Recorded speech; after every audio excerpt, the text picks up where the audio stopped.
Angkat menjadi Rasul. Siapa yang angkat? Gubernur atau ketua dari rumah wanita? Oleh Allah yang kuasa. Allah itu siapa, Mak? Pencipta alam semesta. Itu lagu ibu-ibu dulu mengajarkan sejarah Nabi. Sekarang apa lagu-lagunya ibu-ibu? Modern mereka, sarjana, istri pejabat, tapi tidak tahu sejarah Nabi. Apa lagunya ibu-ibu sekarang? Yuk, yuk ayo. Yuk ayo, yuk ayo. Apa itu ayo ayo? Ayo apa? Ayo apa? Putar ke kiri nona, putarlah ke kanan. Beleng-beleng. Apa itu? Apa gunanya itu lagu-lagumu itu? Putar ke kiri, putar ke kanan. Apa? Katanya majelis taklim, tapi lagunya tidak mendidik. Sudah 3 tahun majelis taklim, seragamnya 4. Olahraga depannya lakinya orang. Dia di depan sebajunya sempit. Bapak-bapak di belakang, di depan ibu-ibu 1. Bapak-bapak di belakang 2. Ini kelakuan majelis taklim ini begini. Ketawa ibu-ibu karena ibu begitu toh. Kalau 17-an apa lagu-lagu seperti itu? Mesti dari kecil sejarah Nabi kita ceritakan. Itu dulu ibu saya kepada saya. Sekarang kepada anak saya bikinkan lagu supaya dia tahu anak Nabi. Anak saya namanya Cek, saya ajari. Cek, nah nyanyi nak. Anak-anak Nabi ada 7 orang. 3 laki-laki, 4 perempuan. Pertama Qasim, Abdullah, Ibrahim, Zainab, Rutkaya, Ummu Kalsum, Fatimah. Ibunya bernama Siti Aminah. Ayahnya bernama Abdullah. Kakeknya bernama Abdul Muthalib. Pamannya bernama Abu Thalib. Ibu baru tahu toh 7 anak Nabi? Ya. Berapa laki-laki? 3. Berapa perempuan? Anak pertama? Qasim. Coba. Ini dari sini kita tahu lagu. Maka ibu harus pandai-pandai mendidik anak, memperkenalkan sejarah Nabi supaya mereka cinta kepada Nabi. Maka ini tujuannya maulid. Bukan kita mau bid'ah. Sekarang ada juga baru belajar agama 2 bulan. Itu pun melalui YouTube. Seolah-olah dialah menjadi panitia hari kiamat. Ini maulid bid'ah. Tidak ada pada zaman Nabi. Tidak ada pada zaman sahabat. Pada tabi'in, tidak ada semua itu. Saya bilang, bos, memang tidak ada pada zaman Nabi. Tidak ada pada zaman sahabat. Kenapa? Mereka hidup sesama dengan Nabi. Mereka lihat Nabi. Segar ikatan mereka soal Nabi. Mereka tahu sejarah Nabi. Jadi tidak perlu dituturkan. Sekarang kita sudah 1400 tahun yang lalu. Banyak umat Islam. La ilaha illallah. Muhammad Rasulullah. Tapi dia tidak tahu siapa anaknya Nabi. Maka perlu kembali diingatkan. Jadi kalau orang mau maulid, hargai. Jangan malah dibilang sesat. Masuk neraka. Nenekmu punya neraka. Yang paling enak, yang tidak mau maulid silahkan. Tidak usah. Yang maulid silahkan. Yang maulid ini jangan kau tuduh mereka sesat. Ayo kita saling memuliakan, menghargai sesama muslim. Ya. Nih 1 maulid. Yang kedua. Ibu-ibu, bagaimana kita maulid ini bisa menjadi bawa pulang, diamalkan. Apa yang diamalkan? Ayo kita sejarah kisah-kisah Nabi saja dulu. Ya, paling gampang sudah. Berapa istri Nabi? Berapa? Ini bu biar tahu, nggak mau duga dia jawab ini. Berapa? 11. Coba lihat. Istri pertama namanya Khadijah. Tua berapa tahun? 15 tahun lebih senior dari Nabi. Sebelum menikah dengan Nabi, beliau paling kaya di Mekah. Paling kaya di Mekah. Menikah dengan siapa? Muhammad bin Abdullah. Pegawainya waktu itu, karyawannya. Lalu Khadijah selalu cerita-cerita kelebihan Muhammad kepada asistennya. Namanya Nafisah. asistennya, dia selalu cerita, ini Muhammad baik, jujur, kinerjanya bagus, disiplin, sopan ngomong, nguntung juga baik. Nafisa paham, oh bunda ini senang sama Nabi Muhammad, waktu itu belum jadi Nabi. Akhirnya apa? Nafisa jadi tim sukses. Tapi bukan tim sukses pilkada. Disuruh bikin baleho 10, cuma 5 dia bikin, hilang 5. Ya kan? Ini Nafisa datang kepada Muhammad. Muhammad, bagaimana kalau ada perempuan suka kamu? Alhamdulillah. Tapi ini perempuan lebih senior dari kamu. Tidak ada masalah. Lebih tua 15 tahun. Tidak ada masalah. Tapi dia sudah 2 kali janda. Tidak jadi masalah. Tapi dia bosmu. Tidak jadi masalah. Yang jadi masalah, benar tidak dia senang sama saya? Kata Nafisa, tenang mas bro, saya punya urusan. Jangan lagi cari dah hadis mas bro, tidak ada. Lalu datanglah Nafisa kepada Khadijah. Bunda, bagaimana menurut bunda kalau ada laki-laki senang bunda? Alhamdulillah, terbuka jodoh. Tapi ini lebih muda dari bunda, tidak jadi masalah. Lebih muda 15 tahun, tidak jadi masalah. Tapi dia anak buahnya, tidak jadi masalah. Yang jadi masalah, benar tidak dia senang sama saya? Kata Nafisa, tenang bunda, saya punya urusan.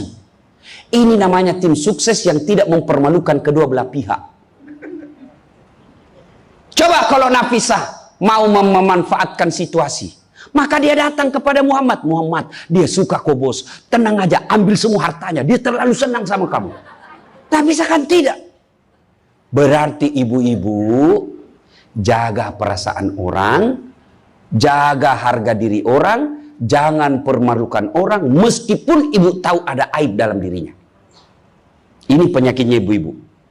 Apa? Tukang gosip. Ini duduk-duduk begini damai tapi gersang. Oh coba lihat siapa duluan pulang, dia jadi ibu cawan.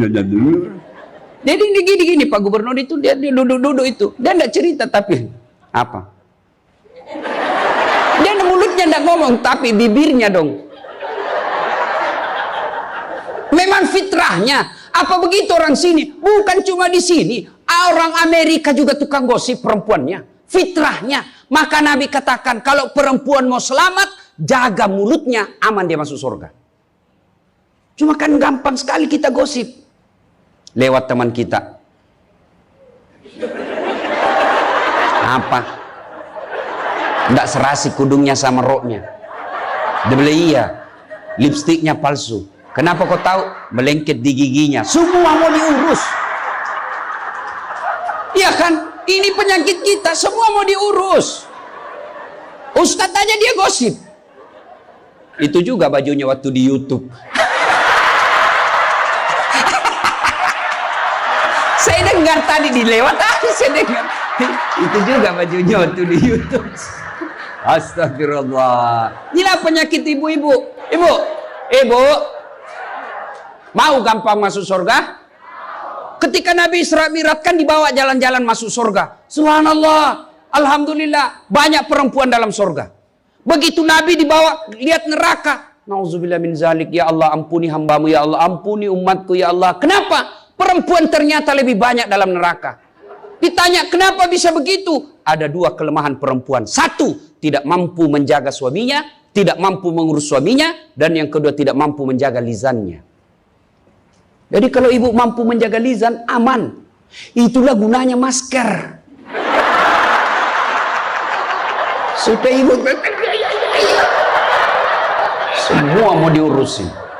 Iya kan penyakit kita. Ya, Bu?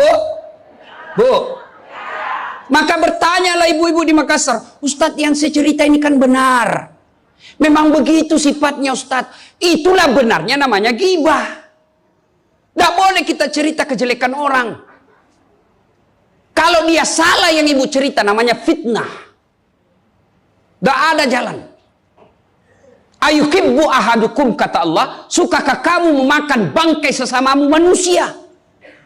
Maka berhenti cerita kejelekan orang. Jadi gimana solusinya Ustaz? Ketika datang orang cerita. Bu katanya Nauzubillah min zalik. Kita berlindung kepada Allah dari keburukan itu, Bu. Belum tentu suami kita lebih baik dari dia. Berhenti itu. Cuma kan enggak kita.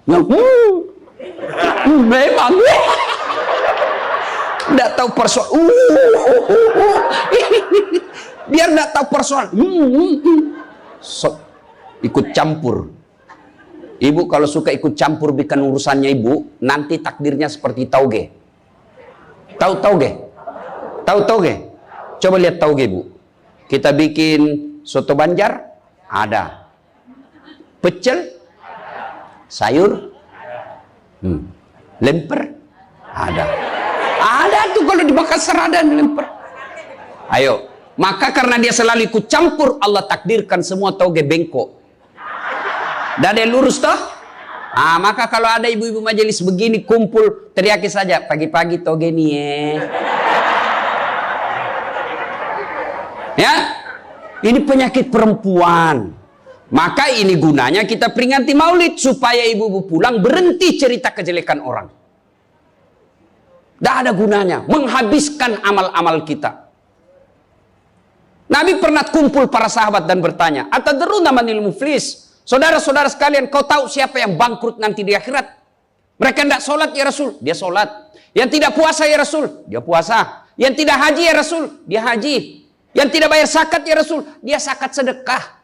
Kalau begitu siapa yang bangkrut ya Rasul? Jarusu wa khati'ur rahim. Tetangga yang jahat sama tetangganya dan yang suka memutuskan tali persaudaraan. Dan salah satu jahat sama tetangga dan memutuskan tali persaudaraan adalah mereka suka menceritakan kejelekan orang.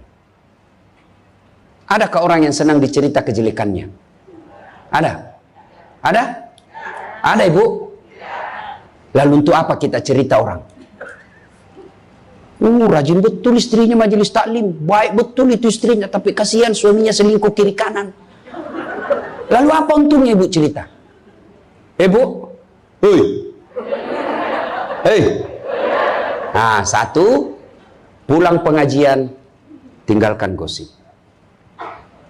Dua, Rasulullah setelah menikah dengan Khadijah usia 40 tahun, Nabi dilantik menjadi Rasul. Pulanglah beliau 3 hari 3 malam di atas Gua Hira. Pulang menggigil. Dia ketuk pintu. Masuklah Nabi, kedinginan. Lalu Nabi berkata, istriku selimuti saya kedinginan. Kira-kira kalau ibu-ibu, apa jawaban ibu? 3 hari 3 malam suami tidak ada kabar. Di WhatsApp tidak dibaca. Di telepon di reject. Tiba-tiba datang kedinginan, Bu. Selimuti saya, Bu. Apa jawaban ibu? Apa ibu selimuti? Enggak, diinterogasinya suaminya. Mana HP-mu? Dari mana kau ini kedinginan? Iya toh? Tapi Khadijah tidak. Khadijah tidak pernah sangka buruk kepada suaminya. Apa kata Khadijah? Sami'na wa ata'na. Hikmah yang kedua buat ibu-ibu, sangka baiklah kepada suami. Demi Allah, tidak ada kebahagiaan rumah tangga yang dipenuhi dengan sangka buruk. Ibu mau bahagia dengan suami? Mau? Hilangkan sakwa sangka, hilangkan sangka buruk. Telepon suami tidak dijawab pagi-pagi, sangka baik. Oh, berarti suami saya lagi sholat duha. 1 jam kemudian ditelepon, belum dijawab juga. Oh, berarti suamiku lagi meeting dengan gubernur. Telepon lagi siang-siang tidak jawab. Oh, berarti suamiku lagi sholat berjamaah di masjid. Sore ditelepon tidak dijawab-jawab. Oh, berarti suamiku dia lupa handphonenya. Tiba-tiba sore masuk WhatsApp teman kita. Saya lihat suamimu bonceng cewek, cantik betul. Oh, berarti suami saya lagi nge-grab.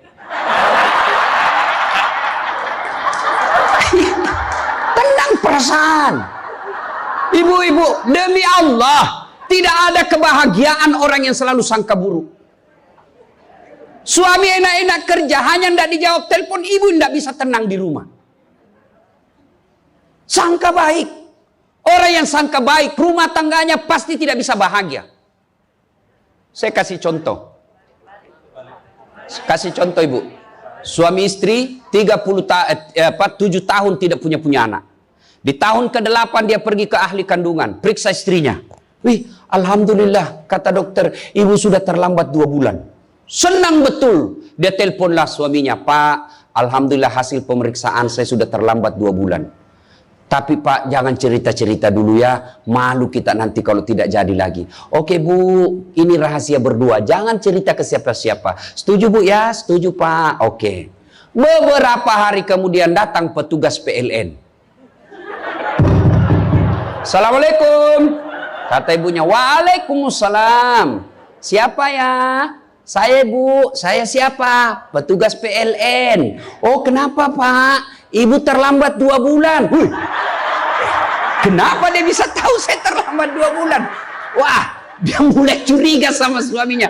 Pasti kelakuannya lagi nih si gendut ini. Kan suaminya gendut, pasti kelakuannya ini si gendut ini. Pulang suaminya capek, di jalan macet, kehujanan, baru buka pintu. Memang kau pembohong gendut. Apalagi ini pembohong, orang capek, pembohong gendut. Apa? Kenapa itu PLN tahu saya terlambat 2 bulan? Pasti kau yang cerita, bukan saya. Kenapa? Wah, suaminya juga marah digendut-gendutin. Dia datang ke PLN. Ada apa kau tahu-tahu istriku terlambat 2 bulan? Dia bilang ini ada catatannya Pak. Kau hapus ini. Ya boleh Pak, tapi Bapak bayar dulu. Kalau saya tidak mau bayar, ya terpaksa punyanya Bapak diputus. Kalau punya aku diputus, apa dia pakai istri saya di rumah? Dia terpaksa pakai lilin.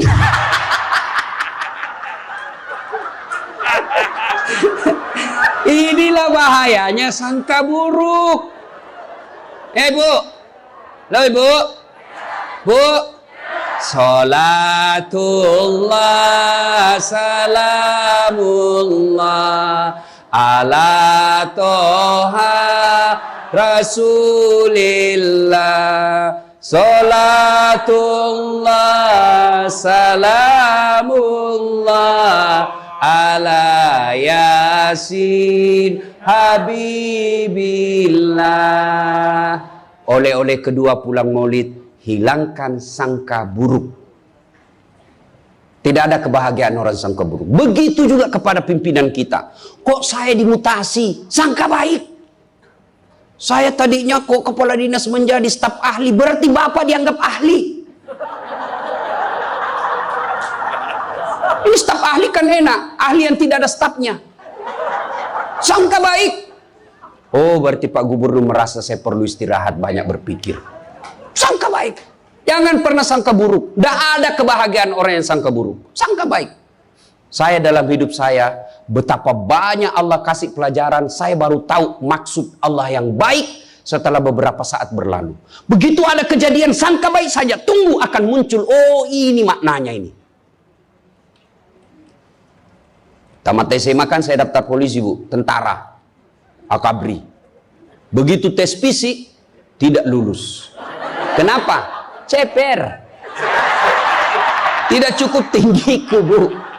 Saya protes kepada Allah, ya Allah kenapa kau lahirkan saya dalam keadaan pendek? Kau tidak jadi rugi jadi Tuhan kalau saya jadi tentara.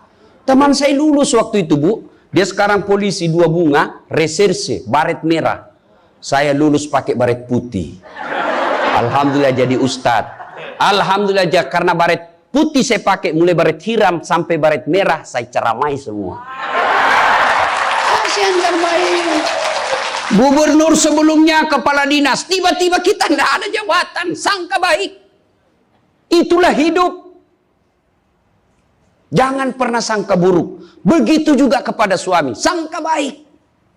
Tidak ada ketentraman bagi rumah tangga yang selalu disertai sangka buruk. Dan ibu enaknya jadi istri karena ibu tidak tanggung dosanya suami. Saya bilang sama istri saya, mama nyecek. Kan ibu-ibu sekarang suka sekali periksa handphone. Untuk apa periksa handphonenya suami Bu? Coba jelaskan saya, untuk apa? Ayo yang suka periksa handphonenya suami ini. Untuk apa Ibu? Setelah tahu ibu mau apa? Ternyata besok-besok ada masalah yang tidak menyenangkan hatimu, apa yang kamu lakukan? Mau diceraikan, saya ceraikan kamu. Daripada kau menderita mendampingi saya, sudah, kita selesaikan baik-baik. Dan kau tidak mungkin Kuceraikan kau pagi, sore saya sudah dapat. Nah sekarang apa mau? Sakit hati aja. Ayah. Dan hebatnya perempuan Islam, kalian tidak menanggung dosanya suami. Kalian tidak akan menanggung dosa suami. Ya, beda kalau laki-laki. Kalau laki-laki, dosa istri kita tanggung. Kalau suami menanggung dosa istri. Istri tidak pakai jilbab, istri tidak sholat, istri tidak puasa, istri tukang gosip, istri suka keluyuran. Suaminya ditanggung dosanya nanti. Ku ampusakum wa ahlikum nara. Beda istri. Suami pezina, suami koruptor, suami narkoba, suami penjudi, suami tukang tipu. Ibu tidak tanggung dosanya suami. Itulah enaknya jadi perempuan Islam. Bahkan kalau dia sholat, dia puasa Ramadan, dia jaga harga dirinya, dia patuhi suaminya, kata Nabi, tadahulul jannati bisalam. Silahkan ibu mau masuk pintu surga mana saja. Makanya sangka baik saja, tidak usah sangka buruk. Ada ibu-ibu curhat sama saya tengah malam, Ustaz. Mohon solusinya, Ustaz. Saya sudah tidak tahan. Kenapa ibu? Saya sudah tidak tahan. Saya minta solusinya, Ustaz. Saya sudah tidak tahan. Memang kenapa? Saya ini sudah 21 tahun menikah, Ustaz. Tidak tahan. Saya bilang dalam hati, 21 tahun tidak tahan. Inilah kadang-kala ibu-ibu kalau ngomong tidak masuk di akal. Ya memang Allah fitrahkan itu manusia, laki-laki itu lebih banyak akalnya, perempuan lebih banyak perasaannya. Maka kalau perempuan ngomel, dengar saja Pak, tidak usah dijelaskan apa dia mau. Dengar aja, karena memang dia cuma mau didengar. Dengar aja, oh, ya, dengar aja, dengar. Tapi tidak tahan saya Ustadz, ya tidur. Rumus menghadapi perempuan itu, ilmu paling efektif, sabar.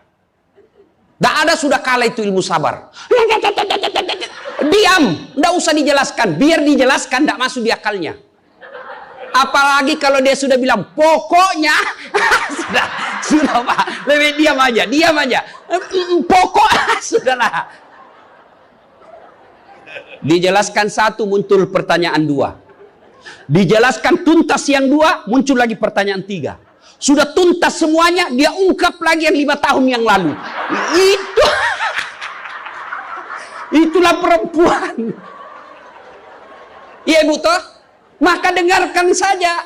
Ada saatnya nanti dia bilang, baru dia sadar itu. Iya sebenarnya itu saya emosi aja itu hari Pak. Ya begitulah perempuan.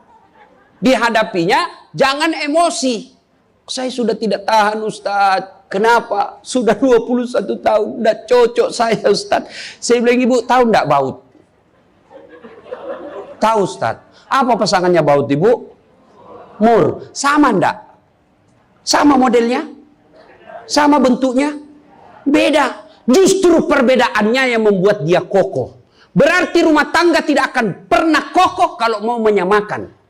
Yang kokoh adalah ketika dia mau saling menerima kekurangan dan kelebihan.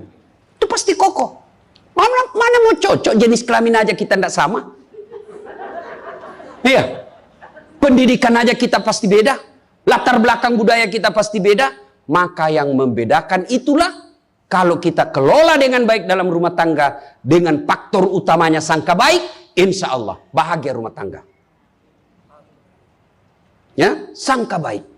Tuh Khadijah tidak pernah sangka buruk sama suaminya. Khadijah ketika beliau sakaratil maut. Usia 65. Beliau sakit. Dan baju yang beliau pakai sudah 8 kali tambal. Tahu tambal ibu? Itu tambal ke-8-nya 1 sampai 7 Nabi masih menambalnya pakai apa? Masih pakai kain. Di tambalan ke-8 beliau pakai pelepah daun kurma. Kenapa? Habis kainnya Nabi. Padahal sebelum nikah beliau orang kaya. Lalu beliau panggillah anaknya, Fatimah ta'al. Fatimah ke sini dulu nak. Kenapa bunda? Tolong kau mintakan serbannya bapakmu. Ada serban yang selalu dia pakai bapakmu itu terima wahyu. Tolong sampaikan ke beliau. Saya minta untuk saya jadikan kain kafan. Mudah-mudahan serban itu Allah hindarkan saya dari azab kubur. Mendengar ini, Fatimah berkata, bunda aja yang minta sama bapak. Dengar jawaban Khadijah. Saya malu minta sama bapakmu, nak. Habis hartanya untuk bantu Rasulullah, minta serban, malu. Kira-kira masih ada istri sini malu minta sama suaminya? Pak Gubernur, masih ada kira-kira malu minta sama suami? Bukan diminta, dicuri. Ayo, itulah Khadijah.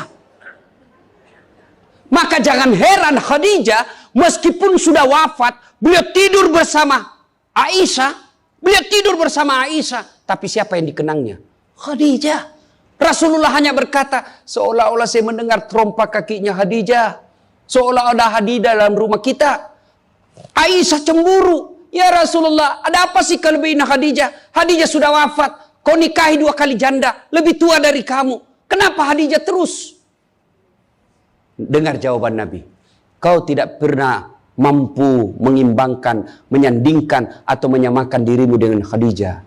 Ketika tidak ada orang percaya kepadaku, Khadijah orang pertama yang percaya ke Rasulanku. Ketika orang memboikot saya tidak boleh bertransaksi ekonomi kepada Muhammad, hartanya habis untuk membantu perjuangan dakwah. Maka jangan heran Rasulullah sangat mencintai Khadijah. Jadi kalau ibu mau dicintai suami lahir batin, jadilah seperti Khadijah. Bukan karena cantiknya, bukan karena kayanya, tapi kebersihan hatinya Khadijah. Kita itu laki-laki kan tergantung perempuannya. Kalau perempuannya baik, akhlaknya baik, tidak mungkin tergoda suami. Ibu mau suami tidak macam-macam mikirnya. 3 aja resepnya. Pegang ini, kau kuasai suamimu. 1, buat matanya senang. Artinya apa? Ibu penampilan cantiklah di depan suami. Kalau suami senang selalu pakai baju merah, pakai itu baju merah tiap hari. Kalau suami senang warna-warna emas, pakailah itu tiap hari, ya. Tapi saya tidak senang warna begini, Ustaz. Bukan untuk ibu, tapi untuk menyenangkan suami. Dandannya seorang istri, menyenangkan hati suami, itu ibadah buat seorang wanita. Yang kedua, buat perutnya senang. Bagaimana caranya? Bikinlah masakan kesenangan suami.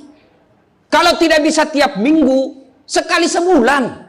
Ketika terima gajinya suami, terima honornya suami, ya WhatsApp suami, SMS suami, telepon suami. Bang, jangan makan di luar hari ini.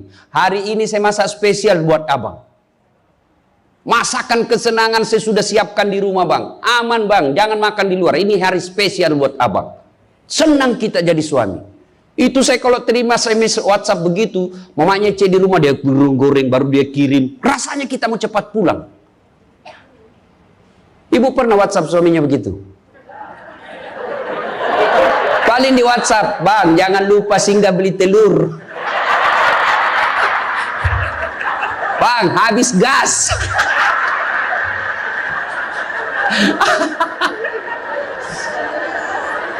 Kok tahu Ustaz? Ya saya rasakan juga.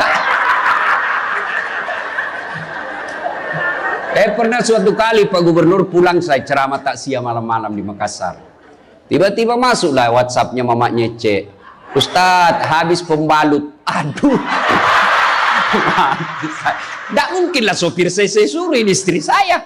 Sudahlah, saya singgah, saya berdoa mudah-mudahan tidak ada yang kenal saya. Begitu saya bayar, ada ibu-ibu datang, iya Ustaz beli pembalut. Saya jengkel, langsung saya balik. Biar daripada saya melahirkan, udah. Tenang perasaan. Mungkin ego kita ini buat kita juga laki-laki, ya. Kadangkala ego naik, masa saya eselon, masa saya kepala dinas, masa singgah beli pembalut. Jangan lihat eselonnya. Pakai ilmunya Umar bin Khattab. Umar bin Khattab, ada sahabat yang selalu mau datang, mau laporkan istrinya. Kenapa? Istrinya suka ngomel. Maka dia berharap Umar panggil istrinya supaya dinasehatin. Begitu dekat dengan Umar bin Khattab, dekat dari rumahnya Umar, dilihatnya Umar juga dimarahi sama istrinya. Balik dia bilang, Pak, Umar aja dimarahin. Balik, besok ketemu. Ya Amirul Mukminin, presiden lah waktu itu. Saya lihat kemarin Anda, istri ngomel-ngomel, Anda senyum saja. Dengar ini jawaban bapak-bapak ini, para pejabat nih yang hadir. Dengar apa jawaban Umar. Begitulah cara saya berterima kasih kepada istriku yang telah hamil, melahirkan, dan menyusui anak saya. Coba, hilang itu emosi Pak, hilang itu harga diri. Kalau kita sudah ingat bagaimana susahnya itu ibu melahirkan, hamil. Masih ingat ibu-ibu waktu hamil? Masih? Ada ndak enaknya itu orang hamil? Untung saya tidak pernah hamil. Oh, coba ibu-ibu kalau hamil, jalan aja setengah mati. Aduh, sudah mau mau duduk aja, mana ada ibu hamil langsung duduk aja. Udah standar samping dulu itu kasihan. Iya ibu, ya benar. Kalau kita laki-laki paling ngidam. Ustaz, apa doanya berhenti ngidam istri? Ngidam apa istrimu? Nanti dia bisa tidur kalau dilihat saya di atas lemari Pak Ustaz. Jadi kalau istrinya mau tidur jam 10, setengah 10 sudah di atas lemari. Saya berarti kau dongo-dongo itu dikasih kerja di konsumsi. Yang kedua kata Umar, begitulah cara saya berterima kasih kepada istriku yang telah melahirkan anak saya. Masih ingat waktu melahirkan? Masih? Ada ndak ibu-ibu melahirkan senyum? Ada? Mentang-mentang istri gubernur, keluar sayang. Setengah mati juga biar istri gubernur. Nggak ada. Itulah susahnya jadi perempuan. Maka ketika suami disuruh sama istri, bayangkan sulitnya melahirkan. Yang ketiga kata Umar, begitu cara saya berterima kasih yang telah menyusui anak saya. Masih ingat waktu menyusui? Masih? Terutama waktu tumbuh giginya.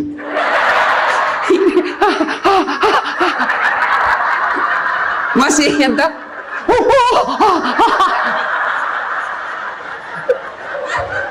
Untuk saya tidak pernah rasakan. Bu, kalau digigitkan mana dia ditinjau nanya, kok gigit saya? Tidak, dia usap, lepas nak. Iya ibu, iya. Siang anaknya, malam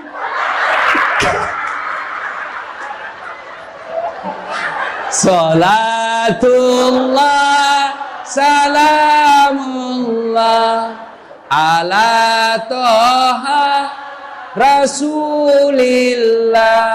Salatullah salamullah ala Yasin. Berikutnya, kalau kita cinta kepada Rasul, jadilah istri seperti istri Rasulullah. Nah, tentu bertanya kita, itu bapak-bapak mau punya istri seperti istri Rasul? Pak Gubernur pasti mau. Kita punya mau istri seperti Khadijah. Tapi pertanyaannya, sudahkah kita seperti Rasulullah?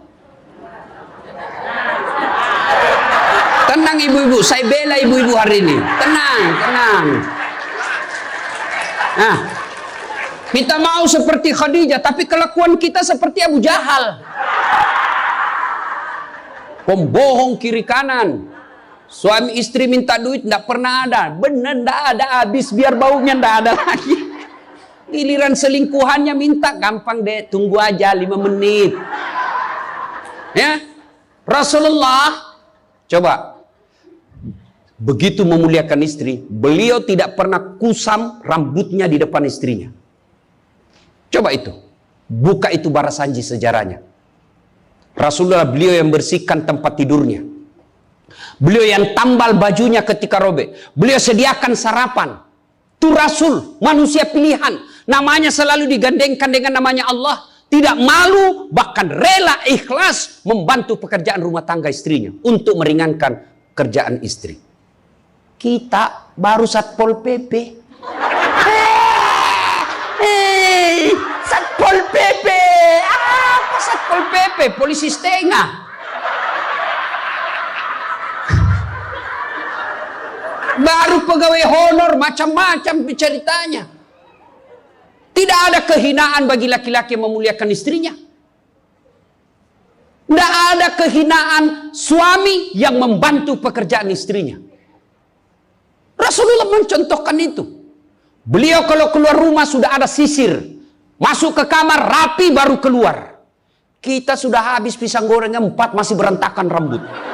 Begitu istrinya katakan, bang, baik-baik itu rambutmu apa? Kenapa kau urus rambutku? Rambutmu kau urus.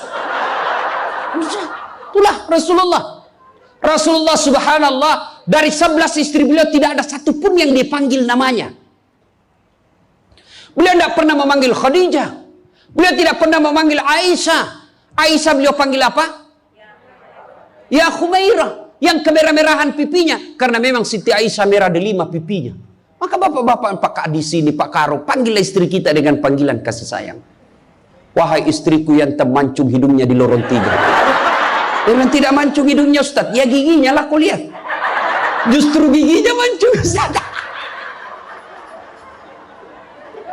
Jangan terlalu jujur. Mentang-mentang istri kita hitam, panggil Tam. Hitam, apa kata istri kita? Apa PC?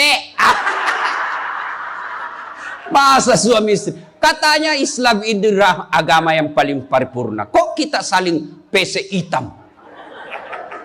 Ya, Rasulullah, beliau kalau minum bersama istri beliau, kalau beliau minum, gini. Bismillahirrahmanirrahim. Hebatnya Rasul. Kalau beliau minum, 1 teguk dikasih lagi istrinya. Minum lagi. Kasih lagi istrinya. Hebatnya, bekas bibirnya Aisyah, itu yang diminum oleh Rasulullah. Bekas bibirnya Aisyah. Masya Allah. Coba kalau kita Pak Kadis. Istri, bekas bibir istri. Bau betul mulutmu.